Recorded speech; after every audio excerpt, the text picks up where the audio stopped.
Hi எல்லாரும் வணக்கம். நம்ம காலிஃப்ளவர் வந்து மொறுமொறுன்னு கிறிஸ்பியாக க்ரன்ச்சியாக நம்ம வீட்டில் செய்யும் போது வரல நீங்கள் ஃபீல் பண்ணியிருக்கீங்களா? இனிமேல் அந்த மாதிரி ஃபீல் பண்ண வேண்டிய அவசியமே இல்லை. இந்த மாதிரி ட்ரை பண்ணி பாருங்கள். காலிஃப்ளவர் நம்ம ஹெல்த்தியாகவும் செய்யலாம், நம்ம வீட்டில் கிறிஸ்பியாகவும் செய்யலாம். வாங்க எப்படி பண்ணலாம் பார்க்கலாம். நம்ம நல்லா கொதிக்கிற தண்ணியில் மஞ்சள் தூள் உப்பு போட்டு கொதிக்க வச்சுட்டு அதில் வந்து ஒரு 2 to 3 minutes வந்து காலிஃப்ளவர் போட்டு நம்ம ஃபில்ட்ரு பண்ணி வச்சுக்கோங்க.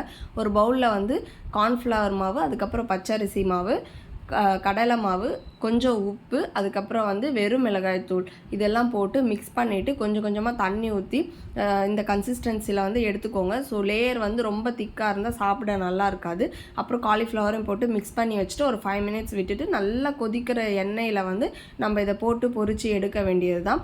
நம்ம போடும்போது எல்லாமே ஒட்டிக்கும். ஸோ நீங்கள் போட்ட உடனே எல்லாத்தையும் பிரித்து விட்டிங்கன்னா அழகாக தனித்தனியாக வந்துடும். அதுக்கப்புறம் மீடியம் ஃப்ளேமில் வச்சு நம்ம பொரித்து எடுத்துக்கலாம். நம்மளோட காலிஃப்ளவர் வந்து கிறிஸ்பியாக க்ரன்ச்சியாக இருக்கும், நல்லா ஹெல்த்தியாக இருக்கும். கண்டிப்பாக நீங்கள் ட்ரை பண்ணி பாருங்கள். பாய்.